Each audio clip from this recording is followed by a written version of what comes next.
Guys, may naisip akong paraan kung paano tain yung mga alaga mong pusa. So ito, gumupit pala ako ng karoton. Tapos, sinape ko ito na parang butiki. Pagkatapos, tsaka ako'y didikit naman sa pader. Ayan. Ayan guys.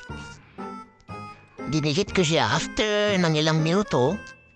Ayan na sila. Nakita ko na sila, oh. Oh, sige, tingin. Kala mo, ha? Sige. Lagi ko kasi sila napapansin kada gabi nagkahans sila ng butiki.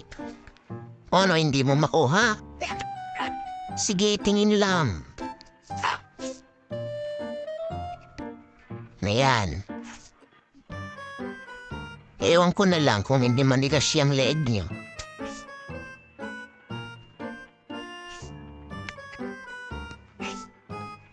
Kala niyo butiki yan?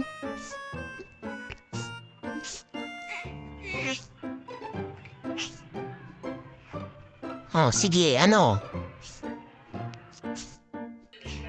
Ano, di niyo makuha?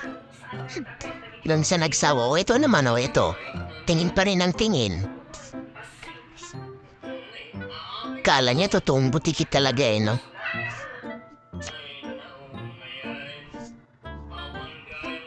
O, di ba? Ang sarap manguto? Hehe.